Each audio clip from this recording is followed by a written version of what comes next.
Continuamos entonces con nuestro estudio de este libro. ¿Y qué pasaje nos toca hoy? En la primera escena se ve un acto de seducción en contra de Israel. Sus enemigos, en lugar de arrojarles ejércitos, les arrojan mujeres. Los israelitas van, se acuestan con ellas y terminan participando en los cultos religiosos con esas mujeres moabitas. Este acto despierta el enojo de Dios, quien ordena a Moisés que ejecute a todos los que participaron, y una terrible plaga comienza a azotar al pueblo. En el segundo acto vemos a Moisés y el pueblo llorando de dolor por todas estas cosas, y en medio de todo eso aparece un israelita con una mujer de su mano que no es su esposa, y bajo las narices del mismo Moisés se la lleva a una tienda y empieza a tener relaciones sexuales ahí con ella. Entonces uno de los sacerdotes persigue a esta pareja con una lanza en su mano, y mientras ellos estaban aún en pleno acto sexual, los mata atravesándolos y la plaga se detiene. En el tercer acto, Dios dice que lo que hizo este sacerdote fue por su gran celo por él, y lo bendice. Ese es en resumen la historia del capítulo 25. Gracias, hermanos, vámonos para la casa. No, ahora me toca explicarlo.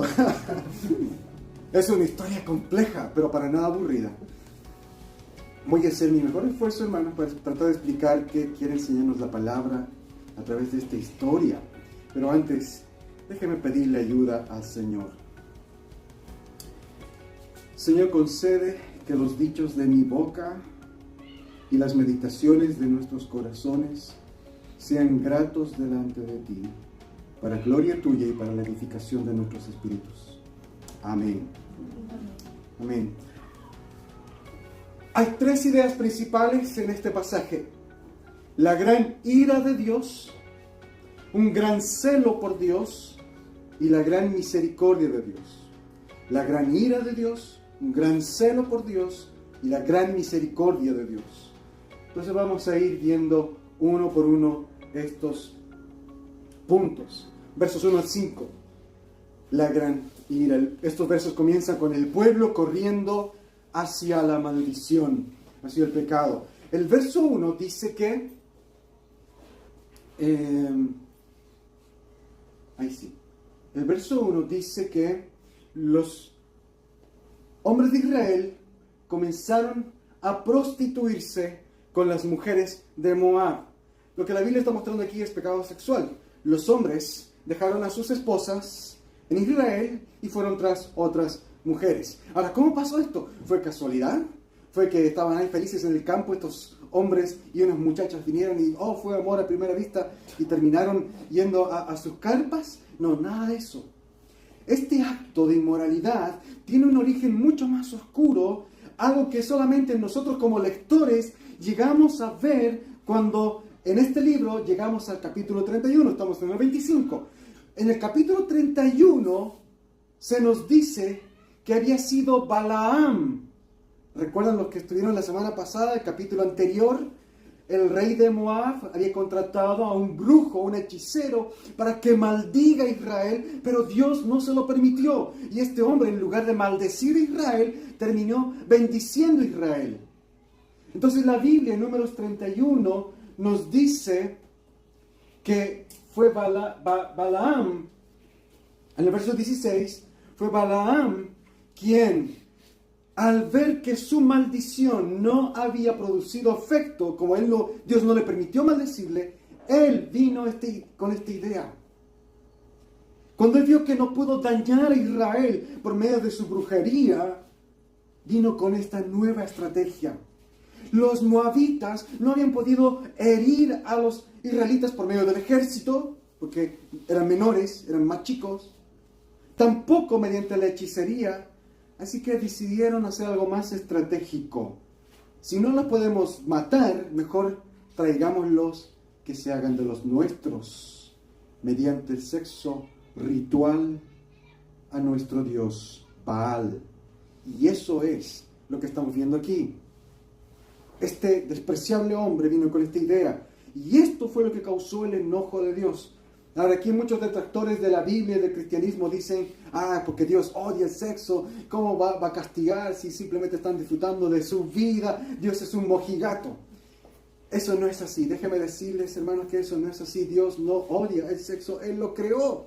Él lo creó y lo creó como algo bueno y con un buen propósito. Dios creó el sexo para sellar la unión entre un hombre y una mujer, para expresar el amor, la entrega total entre marido y esposa, para disfrutar y el deleite de ellos y engendrar hijos. En este pasaje no es que Dios está castigando el sexo porque odia el sexo.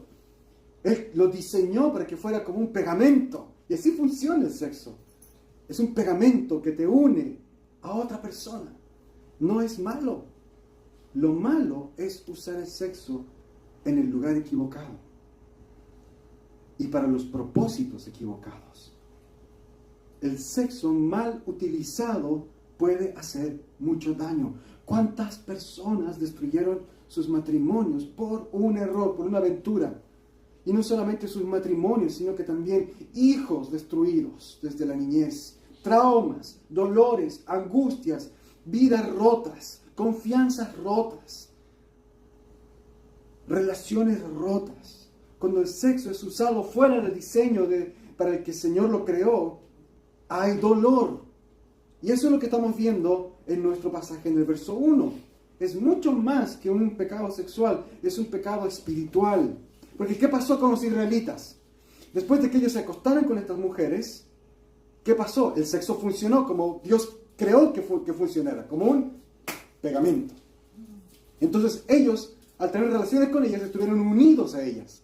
Comenzó una relación de confianza. Empezaron a ir con ellas a sus actividades, a sus reuniones, a sus cultos. Eso es lo que está diciendo el verso 2. Comenzaron a participar en comilonas.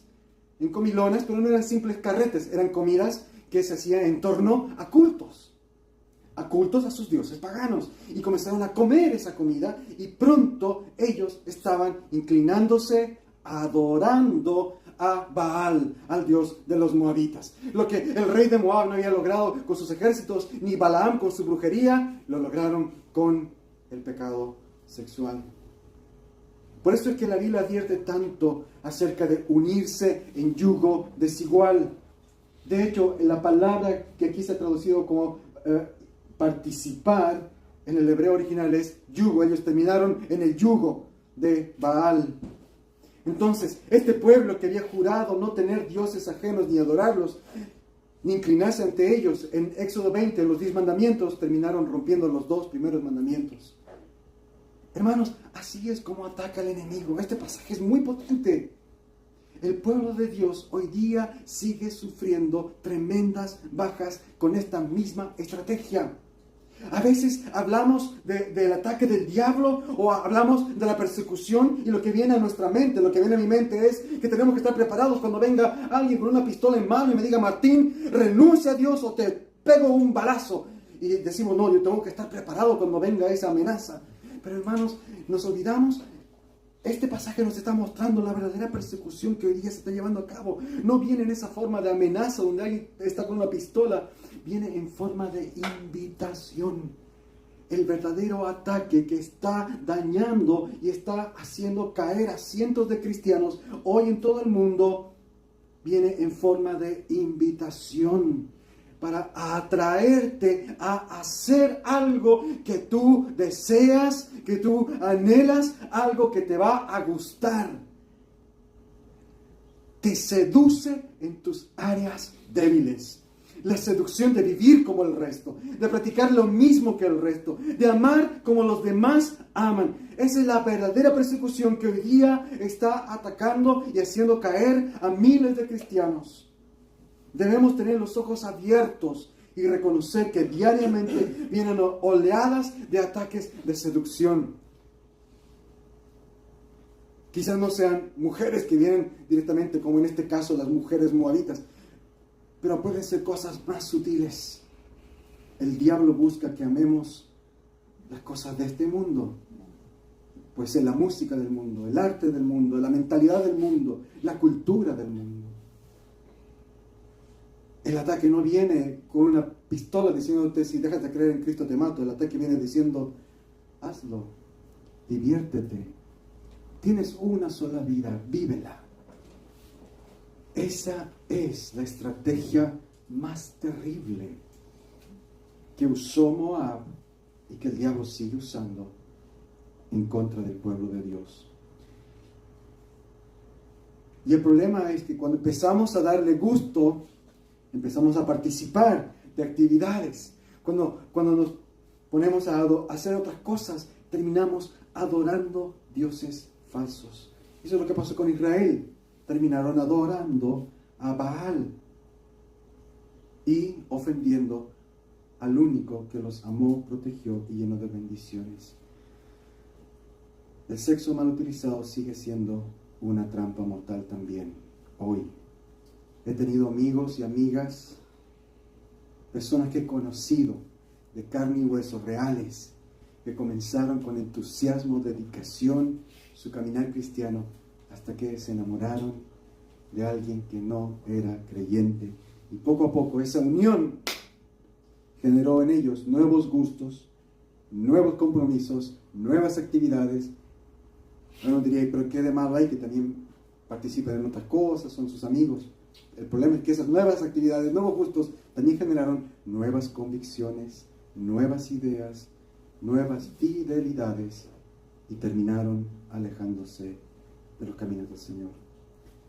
Mira al final del verso 3. La idolatría en Israel fue que despertó la gran ira de Dios. Una gran plaga se desató y Dios da la orden de que los líderes de cada tribu debían ser ejecutados. En el verso 4. Y en el verso 5, Moisés dice que todos los que participaron en la adoración de Baal también debían morir. El resultado de este pecado es la gran ira de Dios. Y aquí está el tema, el primer punto, la gran ira de Dios. ¿Qué hacemos con esto, hermanos?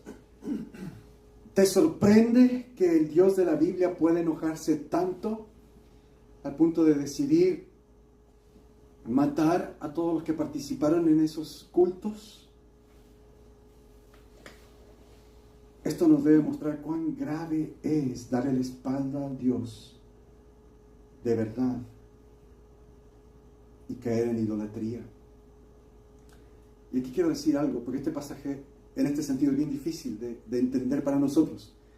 Nos suena a injusticia, ¿no es cierto? Nos suena a algo demasiado fuerte. Cuesta entender los pasajes de la Biblia que hablan del enojo de Dios. Déjeme tratarlo de explicar con un ejemplo. Supongamos que te enteras que un pervertido, un pedófilo, violador, está detrás de tu hijo o tu nieto o sobrino. Este hombre tiene su foto, conoce dónde vive, ha estado hablándole por el internet, haciéndose pasar por otro niño, ha estado manipulándolo para que tu niño le envíe fotografías suyas. Y este tipo está esperando la oportunidad para raptarlo y llevarse a tu niño, a tu pequeño, y tú te enteras hoy de todo esto. ¿Qué harías? ¿Qué no harías? Moverías cielo y tierra, actuarías con absoluta pasión, con enojo y con rabia enorme. Porque la enorme maldad y perversión de este hombre en contra de tu amada criatura, que busca dañar algo tan preciado, no merece otro tipo de reacción y de respuesta. Nosotros no somos santos, ni amamos la santidad como Dios la ama. Pero para que vean, hermanos, que la perversidad y maldad despierte en nosotros enojo, cuanto más en un Dios perfectamente santo. La ira de Dios, cuando la vemos en la Biblia y nos parece desmedida, no es que sea desmedida. Es justa, correcta. Nunca es un arrebato. Un gran pecado merece la gran ira de Dios. Ahora pasemos al segundo punto. El gran celo por Dios. Pero antes de hablar de celo, quiero definir qué es celo. ¿Qué quiere decir eso? Es una palabra que sale muchas veces en la Biblia, el celo de Dios. Celo significa gran pasión por algo. Repitan después de mí, gran pasión. Eso es celo. Cuando leas en la Biblia celo, recuerda, Gran pasión. Eso es. Por ejemplo, todos nosotros aquí tenemos celo por algo. Todos nosotros tenemos celo por algo, algún tipo de pasión, nos sentimos apasionados, comprometidos con algo. Por ejemplo, puedo ver aquí algunos de ustedes que yo sé que son apasionados por la música. ¿No es cierto? Podemos decir, por ejemplo, aquí que Rick tiene celo por la música. ¿Qué haría Rick si pateaba tu guitarra ahora mismo? ¿Cómo respondería Ricardo en su celo por la guitarra, por la música? Mejor no me atrevo a averiguarlo. Pero sí, nuestros hermanos músicos tienen celo por la música. Hay otros que tienen celo por, no sé, por las plantas, la jardinería, les gusta. Cada uno de nosotros tiene diferentes pasiones. Tener celo es ser apasionado por algo. Y en los versos 6 al 13, vemos a un hombre que tiene un gran celo por Dios. Por Dios. En el verso 6, Moisés y el pueblo están llorando. Dios ha respondido frente al pecado con ira, con enojo, y hay una sentencia de muerte. Y Moisés y el pueblo se dan cuenta de todo esto y empiezan a llorar amargamente por su pecado y por las terribles consecuencias que vienen por su pecado. Y a veces nosotros sentimos este tipo de dolor también, ¿no es cierto? No sé si te ha pasado cuando de repente te das cuenta de que hiciste algo muy malo o dijiste algo muy malo y sabes que de repente por lo que hiciste va a haber una gran consecuencia y de repente se te arruga el corazón, se te hace un nudo en la garganta y quieres llorar. Especialmente cuando si lo que hicimos causa dolor a Dios. Esa es una señal de dolor, de arrepentimiento, de vergüenza, de pena y tristeza porque metí la pata. Y eso es lo que está pasando aquí con Moisés. Están llorando amargamente. Porque de repente se dan cuenta, pucha, por ese pecado, todo el pueblo está ahora sufriendo. Hay una plaga, están muriendo la gente. Y deben morir los líderes de cada tribu. Y deben morir los que participaron. Están llorando. Y en ese momento, donde están llorando delante de Dios, en la entrada del tabernáculo, algo terrible, terrible aparece o sucede. Viene un israelita.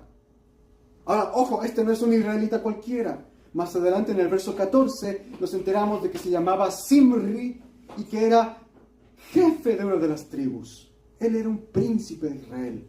Alguien que sabía lo que es pecado, lo que es ofensa en contra de Dios, que sabía lo que molestaba a Dios. Y vino este Zimri con una mujer, que no es su esposa obviamente, una extraña. Y delante de todos, bajo las narices del mismo Moisés que está llorando, se la lleva a una tienda y comienza a tener sexo ahí con ella. Este es un acto descarado de alguien que está desafiando muy bien a Moisés y al Dios de Moisés. Delante de todos. Es saber que le ofende a Dios algo y hacerlo de todas maneras. Mediante sus acciones este hombre estaba diciendo, ¿qué me importa? Yo hago lo que quiero, mi vida, mi cuerpo. Nadie me dice cómo vivir, con orgullo. Esa fue la actitud de Zimri. La Biblia nos está describiendo esa actitud. Este hombre paseó a la mujer delante de todos, se la llevó a su tienda. Y en este momento surge en escena un hombre llamado Finés. Era un sacerdote, un hombre con un gran celo por Dios. Cuando él ve esto, va detrás de la pareja con una lanza en su mano, entra en la tienda y los atraviesa mientras ellos estaban todavía acostados teniendo relaciones. Ahora, ojo, nosotros vivimos en un país gobernado por leyes civiles y un código penal muy distinto a las leyes civiles y código penal del de Israel del Antiguo Testamento. Nosotros no somos llamados a imitar las acciones de Finés. Nosotros no somos llamados a ejecutar a los pecadores.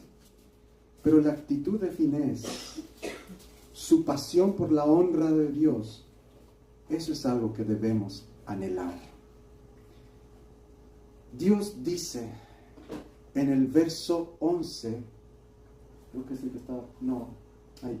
Dios dice en el verso 11 que Finés fue llevado a actuar así por su celo por Dios. La reputación de Dios, el honor de Dios, ver que alguien estaba pisoteando y escupiendo el nombre de Dios en el lugar santo, se pasó por el tabernáculo.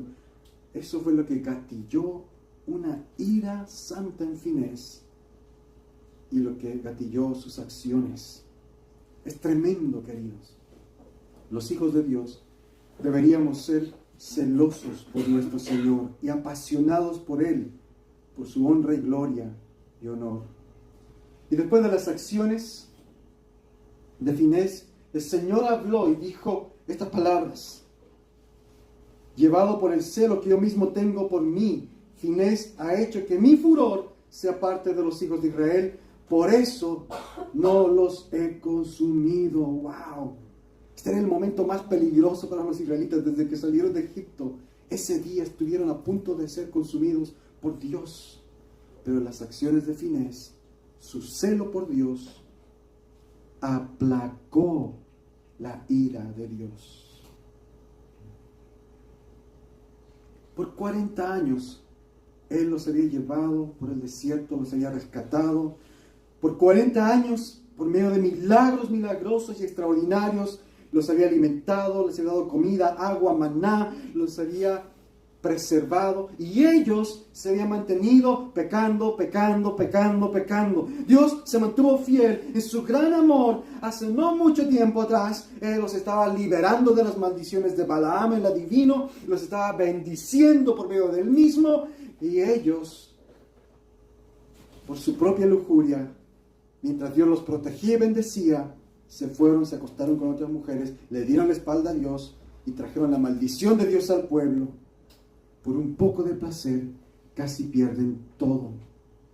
Pero uno solo, por su pasión, por su celo, mostró este celo y Dios tuvo misericordia. La gran misericordia de Dios. Y aquí, hermanos, es donde debemos preguntarnos. Este es el viaje de Israel y la Biblia dice que fue esto, Dios permitió que pasara para nuestro ejemplo. Y la pregunta entonces es, ¿qué hacemos nosotros? ¿Cómo estamos nosotros en nuestro viaje por la vida? Si fuera por nuestro celo, por nuestra pasión, ninguno de nosotros tiene esperanza de llegar a la meta. Porque ninguno de nosotros tiene tanto celo, tanta pasión por Dios. Cuando vuelvo a leer esta historia, ¿dónde me ubico yo en esta historia? La primera vez que la leí, dije, yo quiero ser como Finés. Pero en realidad, si soy honesto, yo debo ubicarme más con Zimri, el hombre que llevó a la mujer madianita al campamento, el que dijo, yo hago lo que quiero. Y siendo honestos, hermanos, nosotros somos más como él. Quizá no tan descarados como para pecar así abiertamente, pero la misma actitud está en todos nosotros. Yo quiero hacer lo que me da la gana en mi vida. Somos débiles. Somos como los israelitas al principio, fácilmente seducidos por este mundo. No tenemos el celo de Finés. Entonces, ¿cuál es nuestra esperanza? ¿Hay algo bueno para nosotros? Nuestra esperanza está en que alguien que no sea como nosotros tenga pasión por Dios, alguien que ame a Dios celosamente, y ese alguien es Jesucristo. Jesús vino y Él fue al templo donde se adoraba a Dios, donde la gente debería adorar a Dios. Y cuando Jesús llegó al templo, la gente, ¿qué estaba haciendo ahí? Estaba comerciando, estaba lucrando. Nadie estaba interesado por Dios. Estaban en un sentido como este hombre Zimri con la mujer extranjera, haciendo lo que ellos querían, llenándose los bolsillos. Y Jesús vio esto y se enfureció como Finés. Y volteó las mesas de los comerciantes y los expulsó del templo. Y en ese momento, el apóstol Juan, que vio estas cosas, él recordó el Antiguo Testamento y dijo de ese episodio, el celo de tu casa me consume. Jesús estaba completamente apasionado por la gloria, el honor, la honra de su Padre. Y Él fue así toda su vida. Él fue la única persona que vivió y que siempre tuvo celo por Dios y nunca pecó. Él es la única persona de todos los que vivieron que merece estar en la presencia de Dios por su celo, por su pasión. Él es el único, nosotros no somos así. Entonces, ¿cuál es nuestra esperanza? Nuestra esperanza es esta: que tú y yo merecíamos ser atravesados por la lanza de Finés. Yo merecía esa pena de muerte. Jesús no la merecía, pero Él recibió la lanza. Él fue atravesado por ti y por mí en nuestro lugar. Jesús se puso en medio entre la lanza de Dios, en la lanza de justicia de Dios, y Él recibió ese castigo por nosotros para que tú y yo pudiéramos ser perdonados. Y los que ponen su confianza en Cristo tienen esperanza. Hoy día tú y yo podemos llegar a la tierra prometida. Hoy día tú y yo podemos decir que sí llegaremos al paraíso, pero no porque lo merecemos, porque hermanos, no lo merecemos, sino porque Jesús recibió nuestro castigo. Esa es nuestra esperanza. Frente a la gran ira de Dios, vino el gran celo por Dios en Cristo, y Él recibió ese gran castigo. Y si estamos en Cristo, nosotros recibimos la gran misericordia de Dios. Las acciones de Finés detuvieron la mano de Dios. La plaga se detuvo. Nadie más fue ejecutado.